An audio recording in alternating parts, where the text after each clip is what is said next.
Correspondence tonight, No. and we look forward to, in our October meeting, meeting and welcoming our new student representative, whoever that might be, so we look forward to that. So we have, through the chair, we have 3 candidates. We'll be meeting with them in the next week or so, right, Sue? Yes. Great. All right, under old business, nothing noted on the agenda. However, I did want to bring up one thing and ask Dawn and the negotiations subcommittee if there's any objection. There was one item that was not on the negotiations subcommittee meeting agenda, but the superintendent mentioned it after the meeting closed. It's just an administrative item. If you don't have any objection, can you bring that up? It has to do with the paraprofessional MOA. No problem. Sure, through the chair. Again, I apologize, unforeseen business, I didn't walk it on. In working with our council to integrate the contract for the paraprofessionals, he realized that both parties, the paraprofessional unit as well as the school committee, signed the wrong MOA. And it was an older version that didn't include one area under professional development where we agreed in negotiations to increase the reimbursement from $750 for courses in the year to $1,050 per year on that. He did integrate it into the new contract that we're going back and forth on, and doesn't feel that, we need to sign a new MOA, but that we notify school committee and notify the para unit of that oversight so that the integrated contract reflects what was actually negotiated.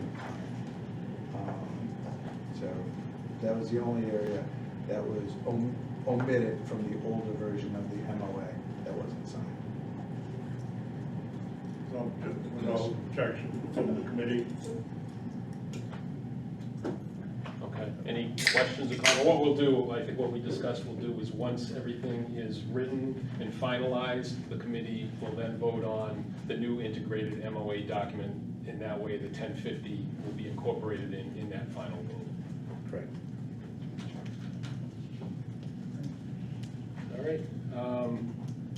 Moving on, before we move into citizens' participation, I think the superintendent wanted to make an introduction to the committee with our new, the person who was hired into our new assistant director vocational of education position. Thank you. Through the chair, I'm excited to announce that our own Jennifer Statura has been selected as BayPath's new assistant vocational director / co-op director. You may know Jennifer from her roles as the lead instructor of our business technology, her role as a co-advisor for Skills USA, and her work with DESE on framework committees and licensure committees. Jen has, and the CBT data team as well for admissions. Jen has been in vocational education for just over 7 years now. She holds an associate's degree in business administration from QCC, a bachelor's degree in business administration from Nichols College, and a master's degree in vocational education from Westfield State University. I'm sure you will join me in welcoming Jen.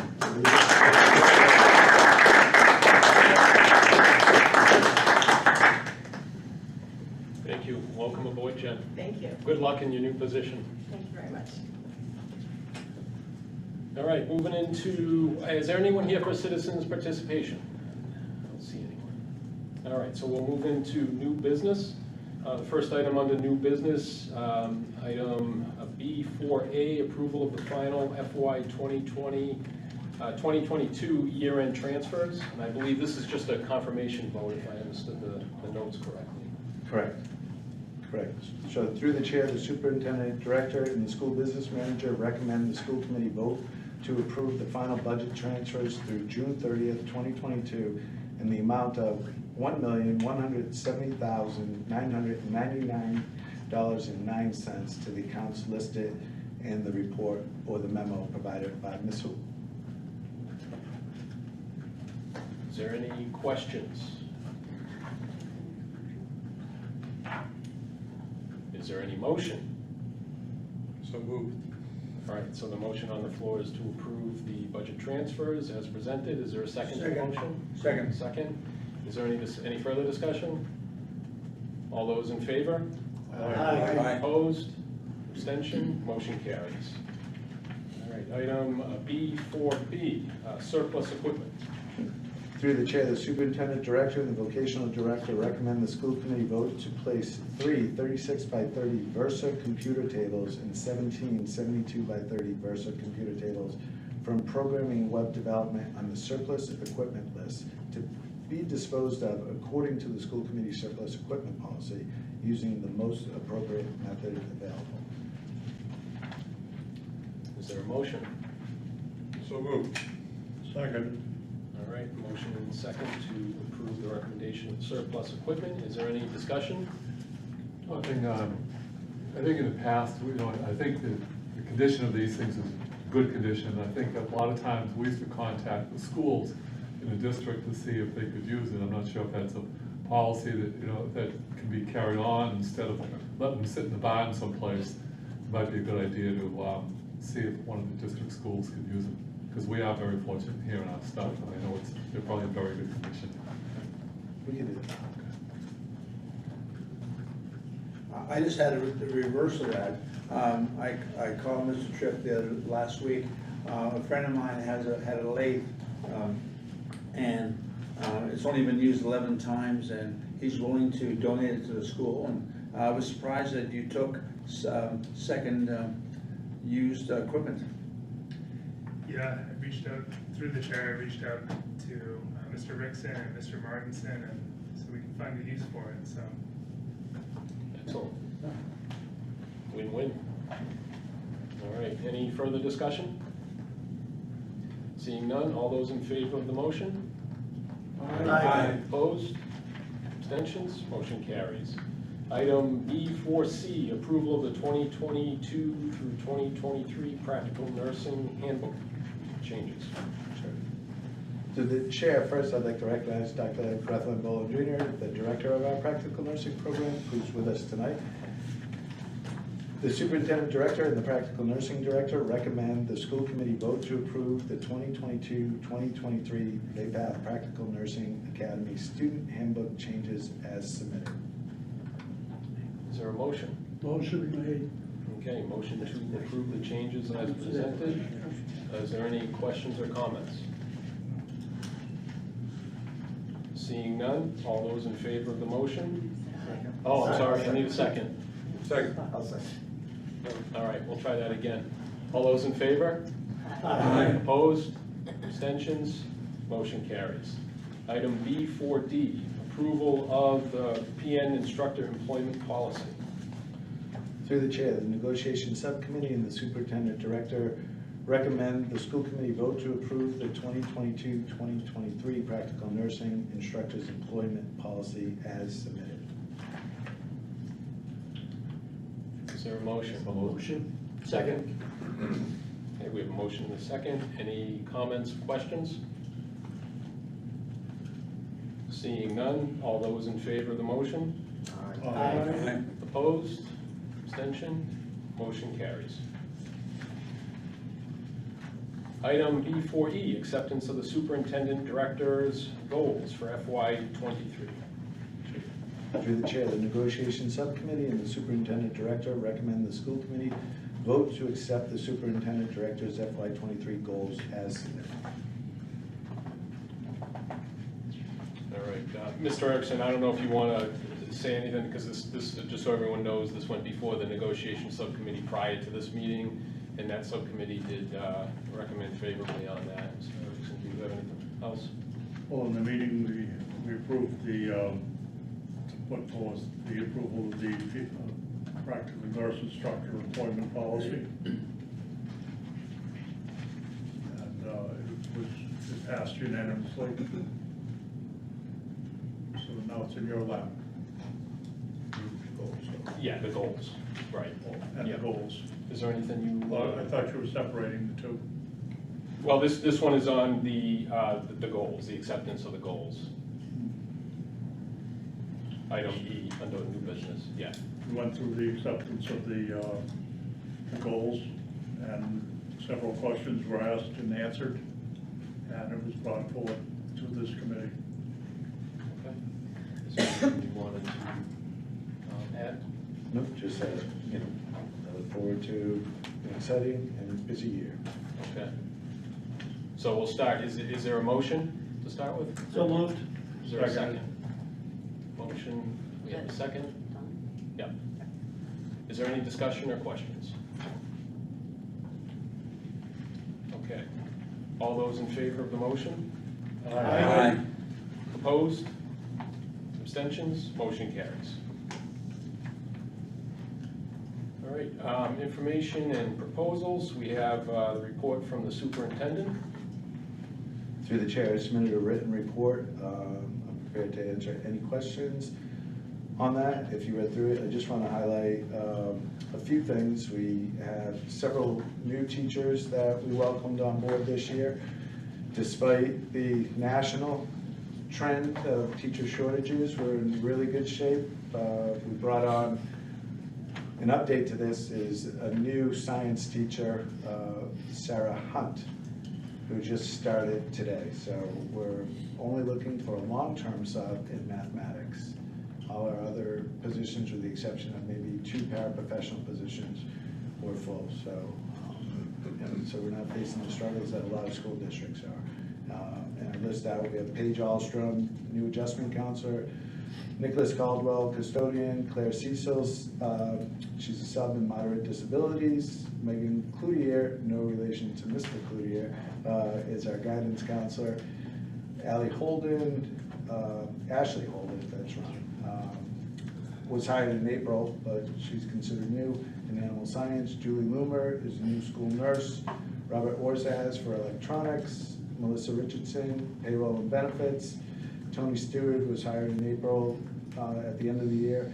She's in biology and engineering. Sarah Tonkin in English. Sarah Willis, a paraprofessional. Valerie Wolodka is our library media specialist, and I'm happy to announce that we promoted 4 individuals from within. Lynn Coleman was a school nurse, and she is now the head school nurse. Julie Duquette was a paraprofessional. She's now a moderate disabilities instructor. Bonnie Mahan, the secretary in the pupil personnel's office, is now a business tech instructor, and you all know about Jennifer Statura on that. Other key highlights, Massachusetts voted to extend the free meals, school nutrition, so we're involved in that. All students are entitled to a free breakfast and a free lunch. If they want an additional one, that would be at the regular expense on that. Other legislation that's important is the Board of Education voted to approve higher MCAS scores for the incoming class, which would be the class of 2026, and then a further increase down the line for the class of 2031 on that. So that'll propose some challenges to increase that, whereas we've had some regression due to the COVID. So meeting the current benchmarks is difficult for school districts, but we're looking to dive into that data and meet the new goals for the class of 2026.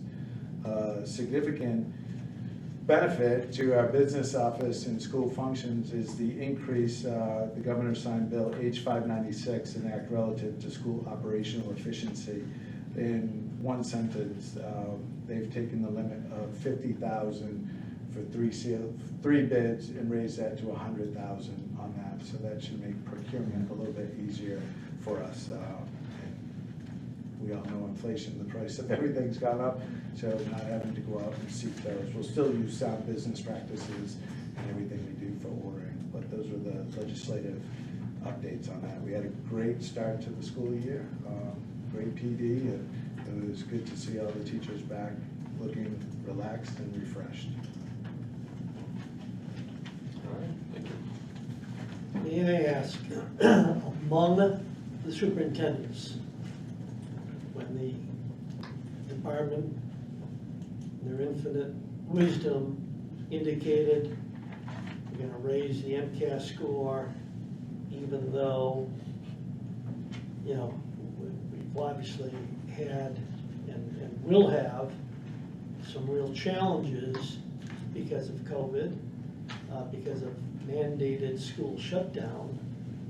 How, I don't know how they can begin talking about that at this point.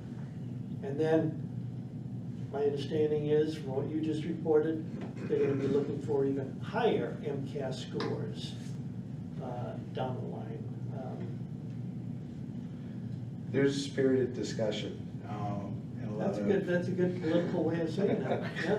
Yeah. But, I mean, it just, to me, is a little bit on the insane Yeah. spectrum. It was shocking to see that it passed without a lot more discussion on it. There were many files claimed in support of, and those, that were against the increase on it for the reasons stated, that, coming off of a 2-year pandemic and the regression, mandated shutdowns, remote learning. But I don't know how it passed, but it passed. So we'll rise to the challenge, we'll dig into our data. The MCAS data is out, it's embargoed, so I'm not at liberty to discuss it in a public forum on it, but we have that, and we'll start So drilling down. there into it. really has not been a good measure as to how schools have regressed as a result of the pandemic. So this expectation, to me, is probably without a lot of data, because I'm gonna guess that MCAS scores are gonna do a little bit of a depth charge here. So prior to this data, we have seen, in my goals, I state the negative trend for some of our subgroups in mathematics, so we have seen that decline.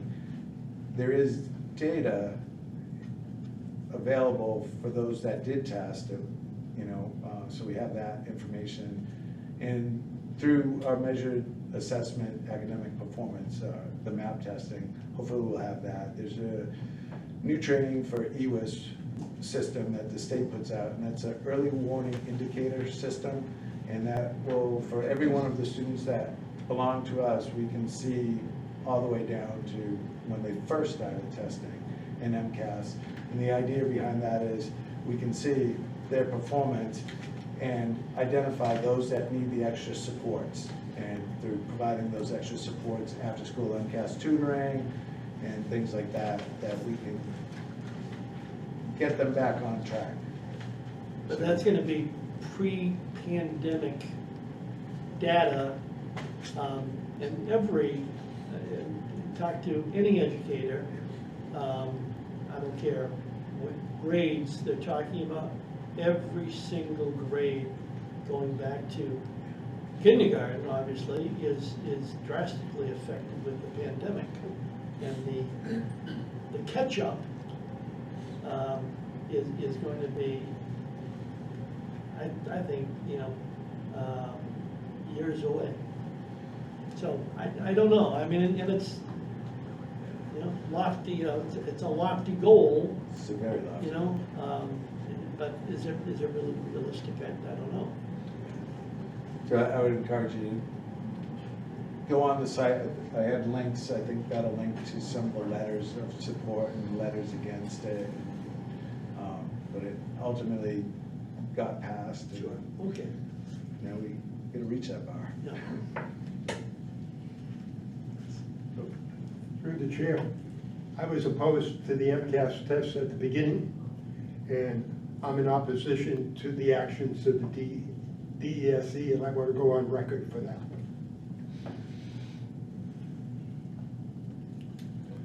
I have two learned gentlemen that know a lot more about the subject than I do, and I like to keep up on such things. This school has a very good reputation. Perhaps, also, my thought when there's nothing worse than doing your best, really trying, and not meeting your goal. You're left with a sense of failure. inability. Maybe we should get back up our fellow board members, send a message that this school that has a good reputation thinks their reach is a little too great. I don't think we're going to be hurt in any way. I think your professional colleagues would respect you, yourself. I don't think it would hurt your reputation for this board to get that message back to the people that are setting these goals that are a bit too high. Not cut them in half, but maybe knock 20% off or whatever these gentlemen think is best. It's just what's on my mind. Thank you. What effect are you seeing at the senior level and even junior level of the effects of being out of school for a year and a half? I know in my own case, I have a grandson who suffered and lost a lot. And what are you seeing at a school level for the seniors and last year's seniors and this year's seniors, how much they lost for the schools to be shut down? Through the chair, it's I don't have quantitative data other than our graduation rate. And after a successful, credit recovery and program, all but one of our seniors graduated on that. We have successful placement, 46% going into the world of work, 46% are going on to higher education, and 3% went into the military, which leaves a small percentage of those that haven't identified what they want to do on that. They all graduated, which means they either passed MCAS or, at a certain level score. It's called the Educational Proficiency Plan at EPP, which means if I came up short in science, as long as I took science courses, 2 labs and this and that, and we showed, successful progress on that, they're allowed to graduate and matriculate with that. Same with, we came up just in a certain range, not quite at the acceptable range for math, as long as you took, accelerated math in those areas and showed the progress on that, they could graduate on it, the EPP. So haven't seen an effect on graduation in terms of not meeting MCAS or the mass core requirements for the courses taken and a passing grade on it. I think it's more noticeable in the freshmen who came in last year and the maturity level and some of the social emotional things, how they interact. We saw a big difference in that. I'll look to my colleagues, to Mr. Cloutier. It's more of it was a social emotional and maturity level type of thing, which we're addressing. We have more supports in place. We have an additional school adjustment counselor and some restructuring in the guidance department that we've done to address some of those needs on that. Academically and vocationally, I'm really happy to report, as you all know, that we did a 50-50 and we had the students in and we maintained that through the year. So we didn't see a big loss in any one area. That some schools who just only did vocational in person or only did, a lot more remote. We captured as much, we maximized our time hands-on on both vocational and academic. So I think that had a great impact on the students' knowledge and, educational experience there. But yeah, I don't have hard data other than, they're on track. Only one student, it wasn't for a lack of trying through our, over the summer to get them up to par to walk across the stage on that. Good, Jay. I'd like to know if DESE has done any studies or any follow-up for those students that have completed or passed the MCAS in English and passed the MCAS in math and go on to college and end up in the remedial math and English courses. They did, And I think that was part of the link.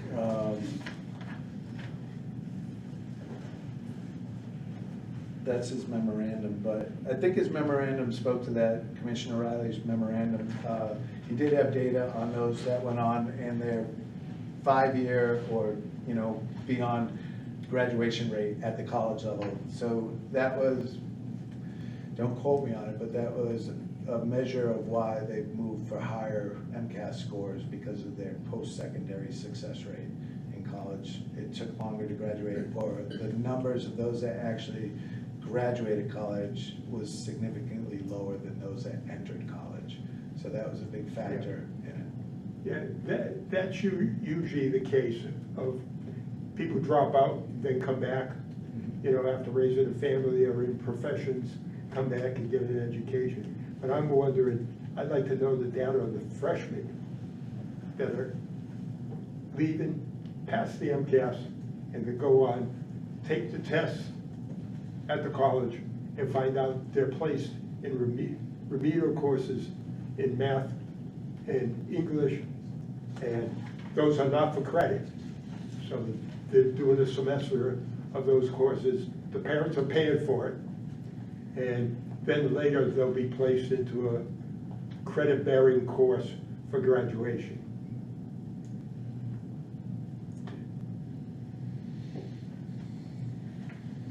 Could I ask, what year, was it this last year where the MCAS test was forgiven for graduation purposes? I should know off the top of my head on that. I think it was the year prior.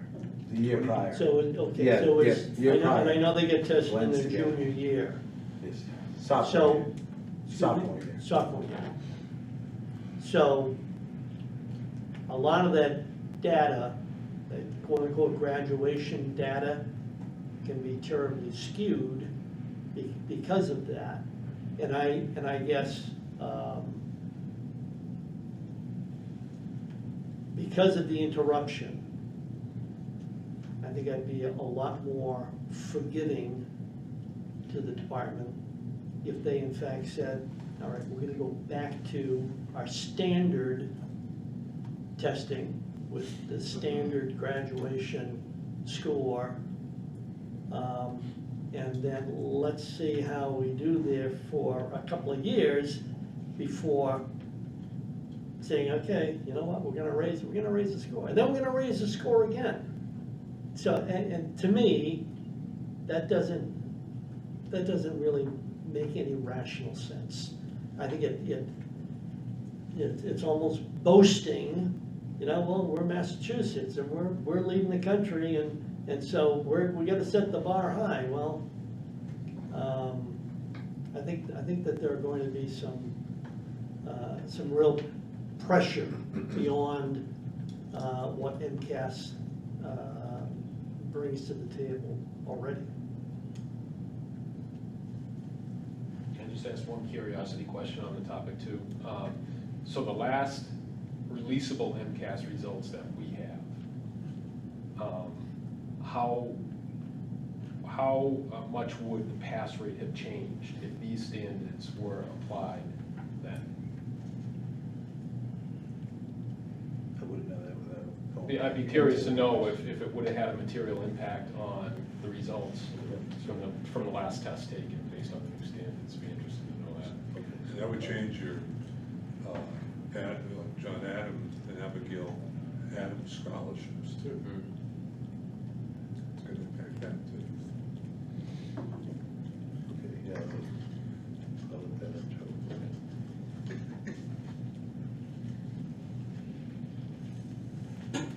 All right, any other questions on the superintendent's report? Okay, moving on to item C2A. Actually, at the subcommittees, just one comment on that. Sue shared out the very few assignment changes on the subcommittees. Hopefully everyone's okay. If you have any questions, feel free to reach out. But again, very minor changes that'll be there. So the first one we have up is audit subcommittee. I don't know what we have. Yeah, Jim's not here, so I don't know that there's any report. Is there any member of this audit subcommittee? No. don't think there's been any changes to their activity. Budget subcommittee, Mr. Shaw. Nothing yet. They'll be starting soon. It's coming. Building and grounds subcommittee, Mr. Wooby. Nothing to report, Nothing to report. although I want Shawshin's fields. All right, the next one, negotiation subcommittee, Mr. Erickson. We handled 2 items tonight, actually 3. And I guess in the upcoming months, we're gonna go into negotiations with teachers, et cetera. So that's where we stand. Okay.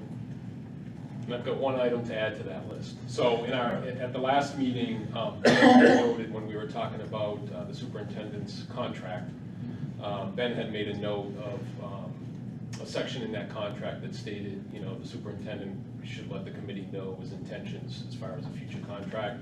So the superintendent has notified me that he is interested in entering into negotiations for another contract for another period of time. So if it's okay, we'll add that to the negotiation subcommittee for October. Fine. Okay. Policy subcommittee. Nothing to report.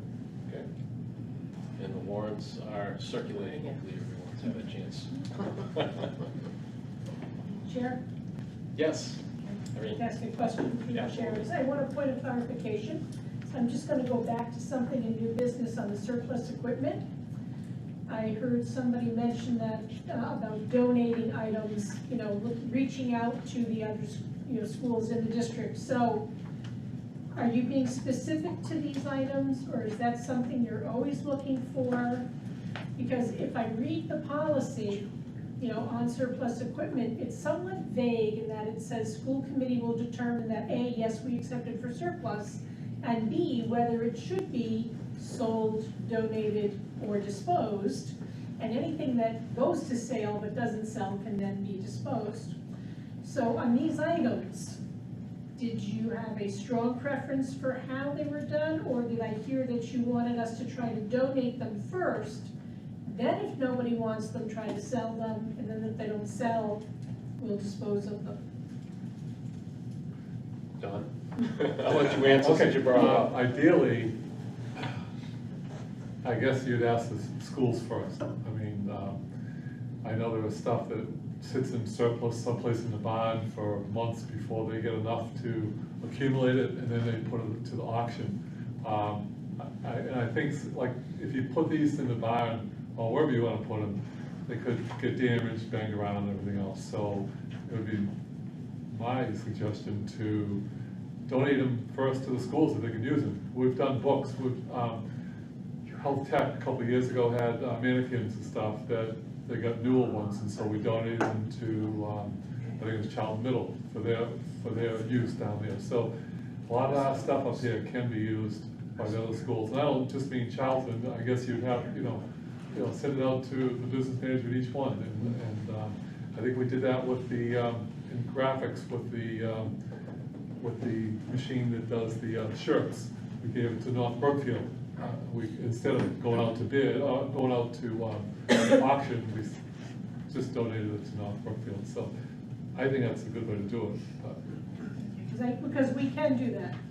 We've got pictures, and I can easily send a message on these items and say, we've got these available, is anybody interested? And if they are, then I'll get them, otherwise we'll put them in the barn and they'll go up for sale. But again, when we have sufficient quantity to justify going through the process.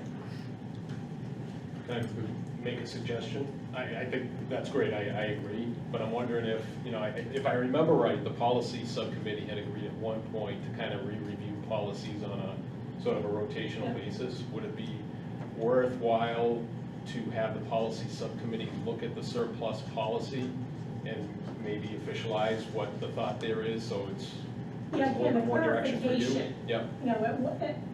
On any given set of items, you can either just decide case by case, but it should be part of the motion, which would then say, yes, we accept them, but we prefer they be donated first. Or let's say it's a very high value item, something we're gonna get $10,000 for if we send it out there. we're going straight for sale. Mhm. You know, so again, I just want clarification so I make sure that we are, you know, adhering to the wishes of the school committee when we dispose of the property. So would that work for, We could revisit that policy and take action on that as far as the motion. okay. Okay. I mean, if you wanna, you know, put down a few bullet points of like the specific clarification you'd want the committee to look at, that might help the committee when they meet. Okay. All right, future business. Our next regular school committee meeting will be held at 7 PM on Monday, October 3rd in the Clarence Vashon Conference Room here at Bay Path. If there's any future topics, feel free to reach out. And any remarks from superintendent?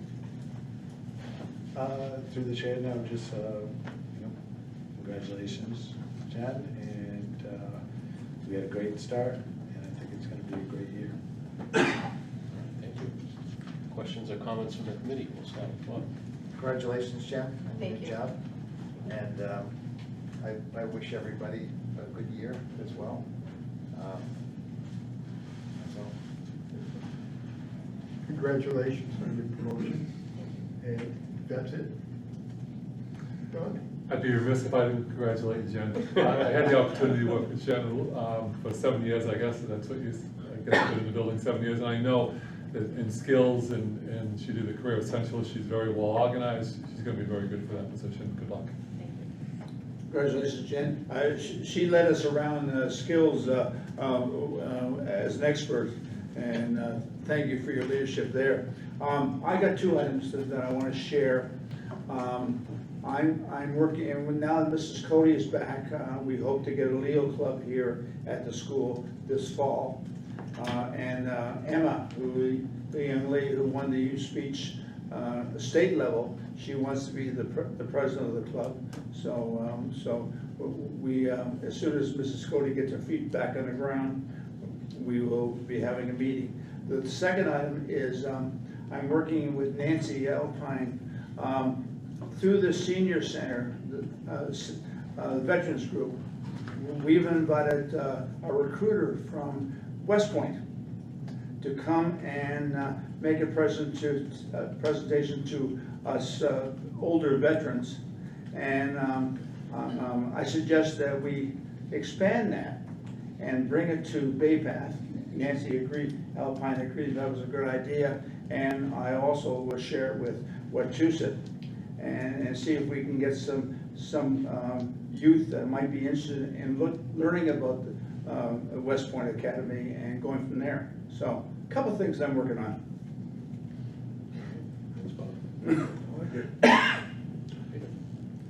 Congratulations, Jen, as well as all the other new members of PayPal. Other thing I'd like to congratulate is the second place winner for the Nathan Hot Dog Eating Contest. He got national recognition, and So did PayPal. that's right, so want to congratulate him. Thanks, Peter. John? Congratulations. Thank you. I think it's a great idea, bringing people in from West Point. If you can't get the Naval Academy to show up, the West Point makes it adequate. We'll do West Point first and see what happens. Today, while voting in the primary, I saw our fellow member, the vice chair, Helen Lenti. She feels badly about missing the meeting in August and about missing it today, but she has such a wealth of knowledge. I don't really know if our town clerk, Helen's our former town clerk, I don't know if things would get done as well at the polling place without Helen's oversight, so they needed her more there. But I thought it was interesting. She seemed genuinely upset that she wasn't able to come. She was very dedicated. That's all. Thank you. on that note, if I could, Helen did reach out She and did send that express letter. the same sentiment to I think she everyone, lost so sleep this we weekend. decided to give her a pass. I'm gonna go to confession. We could have changed the night of the meeting. I think at the next meeting, I'd like to have a little bit of time to follow up on John's suggestion on voicing our opinion, if in fact the school committee is in majority agreement, to the Department of Elementary and Secondary Ed on the direction of the MCAS scores. I think that, I almost brought it up when John was talking, but now that you bring it up again, would it be fair to ask John or someone else who'd be willing to do it to draft a letter containing the thoughts that you were thinking of? And that way we at least have an item to discuss or thoughts to discuss if it's as an agenda item on our next meeting? I'll do it. Okay, that way we'll have something in I front think of us. I'd be capable to do it yeah, as you well as would. anyone Yes, else you- there. yes, you would. Can you But, do it, Jeff? You wanna do it? No, I don't, I think those of you that are more knowledgeable should do it, but I do, if I have any frustration about, frustration's too strong a word, we never have any controversy here. You know, you go to some town council meeting, you have more controversy in one meeting than we have here in an entire year. And everybody gets along, everything goes along well.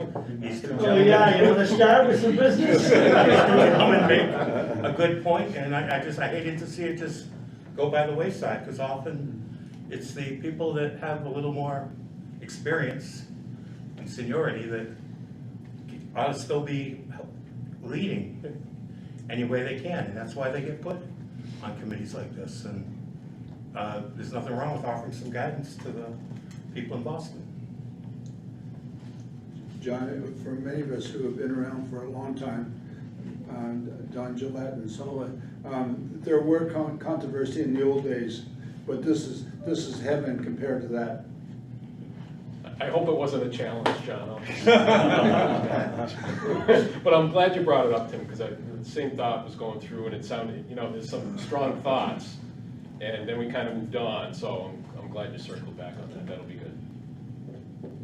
Anything else? And congratulations. Done. Stay with the crowd, congratulations. Other than that, no, as usual, school sailing every meeting.